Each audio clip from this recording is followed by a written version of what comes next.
if you look at the summary of a 28th anniversary, starts with one man in his home office 20 years ago, and then you turn the corner. 20 years seems like a long time, but it's really not that much.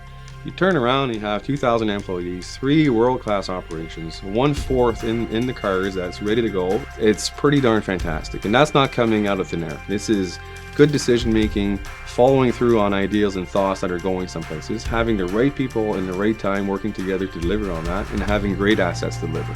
That's exciting. The culture's wonderful. It's really inviting. It's always enjoyable. It's a fun group to work with. I genuinely enjoy coming to work every day. I look forward to being here, and it's like our own little family. It's a home away from home.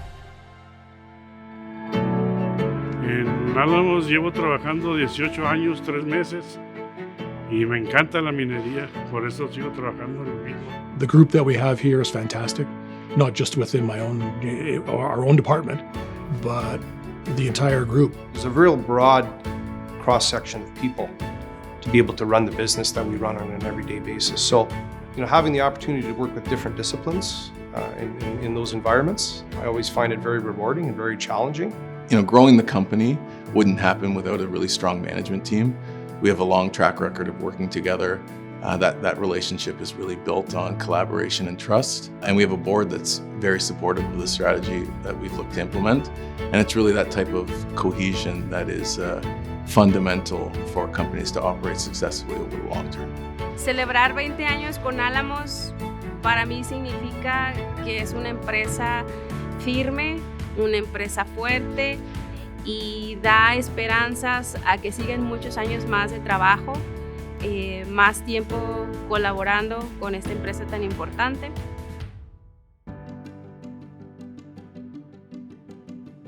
The whole story really kicks off in about 1994 when my former boss at the first mining company I'd ever worked for, he approached me and he said, why don't we start a mining company? We entered into a joint venture in November of 2001 with National Gold with the idea of exploring and developing the Mulatos project. The vote was taken on the 21st of February of 2003. The companies were merged, and that's when I became CEO. And I had the responsibility at that point of developing Mulatos. Well, at that point, it had no permits. We didn't have any water rights. We didn't have any agreements with the ejido in order to develop the mine. Virtually everything had to be done. Desde el inicio de la construcción de Mina Mulatos hasta la fecha, Alamos ha crecido muchísimo desde la formación de la persona, en infraestructura, en su cultura de la seguridad, su cultura de la sustentabilidad. Alamos ha crecido mucho con su relación en medio ambiente y sobre todo comunidad. Creo que Alamos Gold y específicamente la mina Mulatos es una historia de éxito totalmente.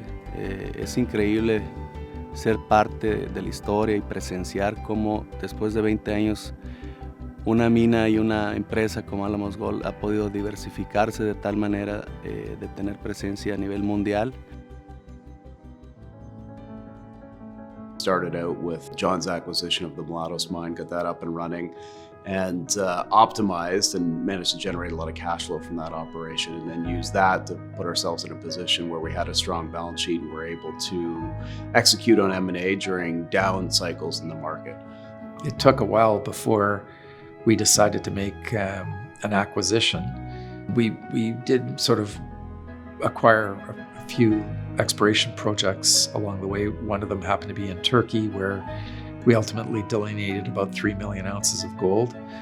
But that was in 2010. We'd been focused on Young-Davidson since about 2010, but it had been acquired by a company called Orico. And we'd talked to Orico on and off over the years, but in 2015, myself and the CEO of Orico got into a serious discussion about merging the companies. And so we merged the two companies together, and then the further development of Young-Davidson became our responsibility.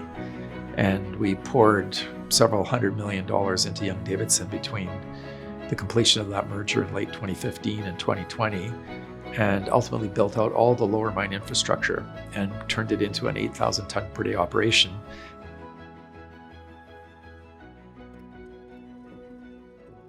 We're the biggest gold mine probably in North America. If not, we're very close. Like, I mean, there's nobody that's mining gold from underground and bringing the tonnage up that we're doing here. So it's something to be proud of. Like, we're at the top of the scale. I'm proud of the fact that we are a team here at YD. You know, it's not just one department. Like when we think of 8,000 tons per day, right? Naturally, people think, okay, that's a production group's target. But that's not true. It takes everybody on site, our HR team, our warehouse team, our maintenance team, our mill group, and we kind of overshadows, or we get the blinders put on thinking, oh, okay, that's the mining department's achievement. No, it's not. It's absolutely everybody that comes to site that helps us achieve those. And we try and make sure that our workforce understands that. In 2017, acquired Young-Davidson, and having brought that along quite a long way over the 2 years that we'd owned it, we saw there was another opportunity to acquire the Island Gold Mine. It was owned by a company called Richmont Mines. It took us over the next several years to drill and to develop a plan for that project that would leave the value proposition in front of our investors beyond question. By the time we've published what we call our Phase 3 Plus study, the market could see that we were on the brink of developing a mine that could do upwards of 300,000 ounces of gold a year at sub $600 cash costs. And there are very few gold mines anywhere in the world that generate that amount of free cash flow. But ultimately, it's going to prove to be the most profitable gold asset that we own. I think that's a testament to Alamos, and why I'm excited to be a member of the team is the fact that we do grow reasonably. We're not like a lot of other companies where we just grab assets in pursuit of being bigger or better in some aspect. We buy quality assets, we develop them well, and we operate them. It's a challenging environment in that we're dynamic, we're growing. With Phase 3 going on, there's a lot of exciting stuff there. Expanding the deposit, we're doing the exploration and defining more of the ore and stuff like that is just really cool. If you like the people you work with, which I do, we have a good crew and everybody clicks and everybody pulls together. So by the end of my week off, I'm looking forward to coming back to work, honestly. It's a nice place to work, right from top to bottom. Everybody knows your name around here, so it's you don't feel like a number. We acquired Lynn Lake in January of 2016. It had about 1.6 million ounces, well defined when we acquired it. Today it's sitting at about 1 million ounces beyond that. It's about 2.5 million, 2.7 million ounces or so right now. And we've just received our permits, both federal and provincial permits for developing that mine. We've got an opportunity to build a brand new gold mine in northern Manitoba. We envision it producing roughly 170,000 ounces a year, but it'll probably be able to keep that up for 17 to 20 years. It's a really collegiate atmosphere. I feel like everybody is working together. There's a lot of camaraderie. People respect each other, which I think is really key. One of my favorite moments was actually the first time I saw the Northern Lights at that project, because it was just spectacular, and I wasn't expecting it. But there's a lot of natural beauty in Lynn Lake, and that's another aspect that makes it fun working up there too.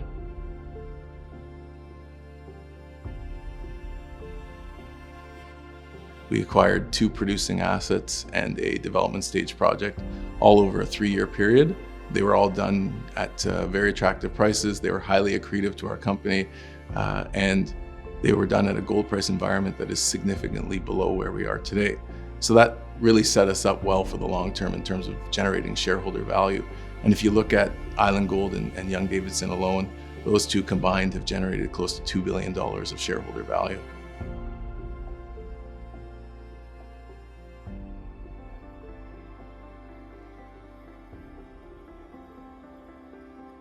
What are the dominating values that we see as essential to being not just a successful mining company, but a place where people genuinely feel they belong and they want to be part of it. And it was asking all those types of questions that helped us over time develop the kind of culture that we have here at Alamos.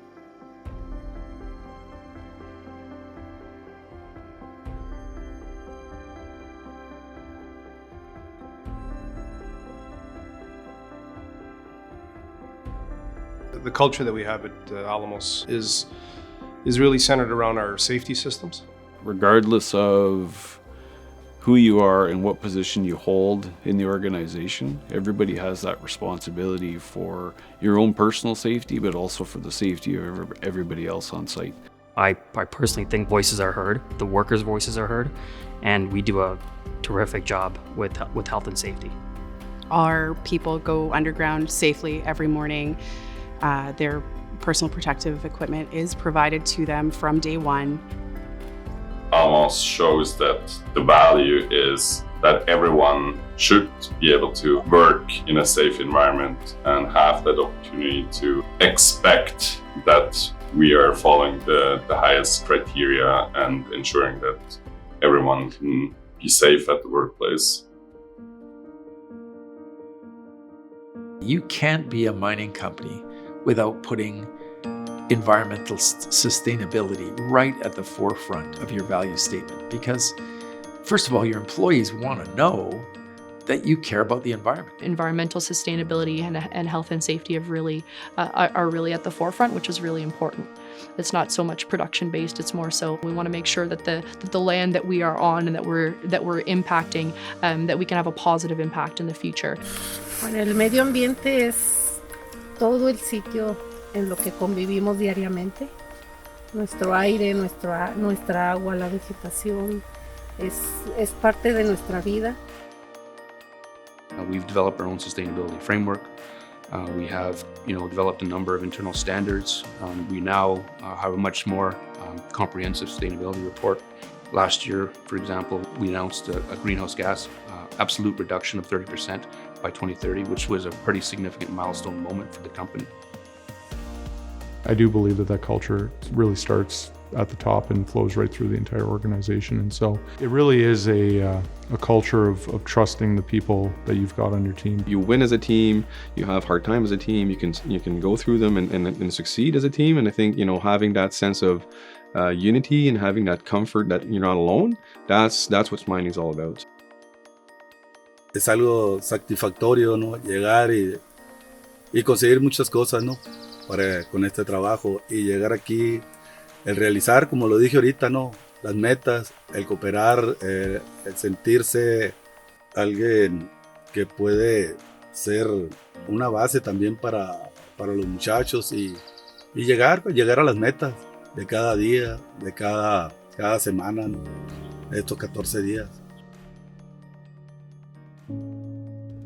Just to be operating a mining company these days, to producing minerals from the earth in the 21st century, you really require, long before you get started, a clear understanding of what employees will expect from you, what communities and governments will expect from you. We should support a lot of the initiatives through the various communities. We support a lot of charities and other organizations here.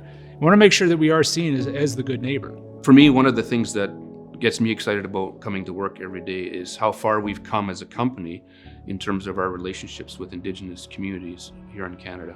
Empezamos siendo una empresa, digamos, pequeña, pionera en el estado, en una zona muy remota, como lo comentaba, detonando el desarrollo económico con sus comunidades y siempre manteniendo el compromiso con el medio ambiente y la seguridad.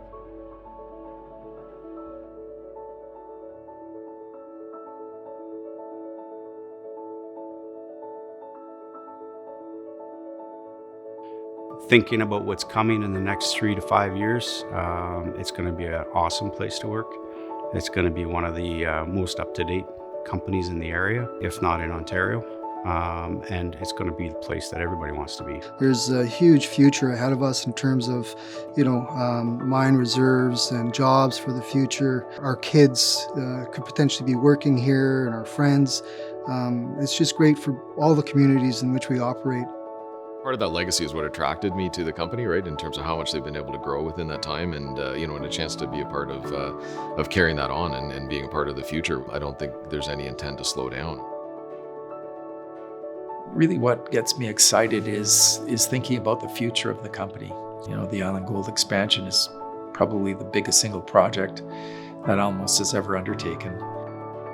We've got an opportunity to build a brand new gold mine in northern Manitoba. We've just finished building a brand new mine down at Mulatos. We brought in the Leaki Grande project and just delineated another 1 million ounces, grading about 5 grams, just a little bit below what the main Mulatos pit would be. So we can actually ramp into it. We don't have to sink a shaft to go after it. So we've been on the right course, and I see a bright future ahead for the company, and I'm just excited to still be leading it.